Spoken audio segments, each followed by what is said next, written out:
अब जिसकी किरकिरी हुई है वो जाए और करे हमारे पे मां नानी का दावा। हम तो कहते हैं गणेश कुमार जी को छोड़े में जाए, मां नानी का दावा करें और राहुल जी के जो कथन है उनको झुठला के दिखा दें। आप इलेक्शन कमीशन को आईना दिखाने का काम करें, बनाए हैं, उनकी जांच होनी चाहिए और जो दोषी पाए जाए उनके ऊपर ऐसी ऐसी धाराएं लगा करके देशद्रोही की उनको हवालात में बंद करना चाहिए कि 7 पुश्ते बैठ के सोचे कि देश के लोकतंत्र से खिलवाड़ करने का क्या। बड़े बड़े पत्रकारों का जो काम था ना, आज वो काम तो राहुल जी ने करके दिखा दिया। मैं कह रहा हूं चुनाव आयोग से इसको कैसे देख रहे हैं? अब तो देखिए गणेश कुमार जी से हमारा एक ही सवाल है, भैया आप इस्तीफा कब दोगे? इतनी किरकिरी कराने के बाद भी आप अपनी गद्दी पे चिपक करके बैठे हो। ऐसी भी क्या गुलामी करनी साहब, ऐसी भी क्या गुलामी करनी? तो गणेश कुमार के इतिहास में पहली बार ऐसी इतनी गंभीर जो है आरोप लगा है, उसके बावजूद भी चुप है। ये आरोप नहीं है, बीजेपी आरोपों का जवाब दे रही है। देखिए मैं आपसे फिर कहना चाह रहा हूँ, ये आरोप नहीं है, सिद्ध करके दिखाया है। आज जिस देश के अंदर पहलगाम हमले हुए, जिस देश के अंदर पुलवामा हमले हुए, आज बड़ी बड़ी एजेंसियां ये पता नहीं लगा पाई कि ये हमले आज तक कैसे हुए हैं और उन हमलों को पहले होने से पहले रोक नहीं पाई। उस देश के अंदर राहुल गांधी एक सीबीआई से भी ऊपर का दिमाग रखते हैं, जिन्होंने, मैं कह रहा हूं, बड़े बड़े पत्रकारों का जो काम था ना, आज वो काम तो राहुल जी ने करके दिखा दिया। मैं कह रहा हूं पूरे देश को शाबाशी देनी चाहिए, तालियां बजानी चाहिए। भाई इतनी डीप सर्वे करना आसान समझ रहे हो? मैं आपको बोलता हूं, आप पत्रकार महोदय हो, आप इतने डीप सर्वे करके दिखाओ तब बात की जाएगी। गुमराह, इसको सर्वे नहीं, इसको गुमराह करना कहते हैं। देखिए अगर आपकी नजर में गुमराह, अगर आपकी नजर में गुमराह करना है तो आपकी पत्रकारिता के ऊपर 100 लानते। आप इस बात को समझो, अगर आप भी आज भाजपा की जवान बोलोगे तो आपके ऊपर भी सवाल खड़ा होगा। आपको तो साथ देना चाहिए कि राहुल जी ने तो वो पोस्टमार्टम कर दिया जो हमारे देश की सत्ता के अंदर बैठे हुए लोगों को करना चाहिए था। इलेक्शन कमीशन को आईना दिखाने का काम करे। आज मैं ये कहता हूं कि अगर राहुल गांधी जी बॉर्डर की राजनीति में भी घुसे नहीं है, पर अगर आज वो मिलिट्री के दफ्तरों में घुस जाए तो वो ऐसी ऐसी फाइलें खोल देंगे, ऐसे ऐसे कहीं ना कहीं ऐसे ऐसे मुद्दे उखाड़ के सामने रख देंगे कि पता लग जाएगा पुलवामा क्यों हुआ और पहलगाम हमला क्यों हुआ।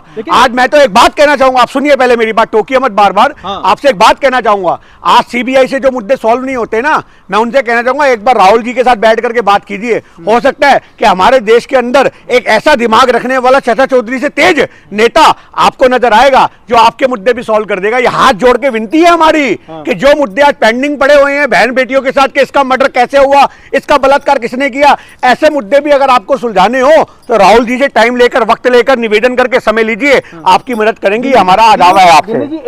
निकल करके आ रहा है जिसमें दावा किया जा रहा है लाखों वोट जो है जोड़ा गया, तो इस बात का क्या सबूत है जो वो तमाम वोट भारतीय जनता पार्टी को गया, कांग्रेस को नहीं गया? देखिए सबसे बड़ी बात यह है कि अभी SIR हुई है। हाँ, आपको मैं उसका बड़ा अच्छा एग्जांपल देता हूं। अगर एक मोहल्ले के अंदर 400 बूथ के ऊपर, एक बूथ होता है ना, आप समझना, इस बूथ में अगर 400 वोट हैं तो उसका पिछला आंकड़ा आपको बताएगा इस बूथ में कितने लोगों ने किसको चुना। क्यों नहीं होता? अगर आप कैंडिडेट हो भाजपा के और आपको उस बूथ से सिर्फ 100 वोट पड़े हैं और मैं प्रत्याशी हूं कांग्रेस का और मेरे को उस बूथ से 300 वोट पड़े हैं, तो आपको तो नजर आ रहा है कि भाई गिन्नी को यहां पे 300 वोट पड़े, मुझे 100 वोट पड़े हैं, इसका मतलब इस बूथ पे मैं हारा हूं, तो काटो यहां से वोट।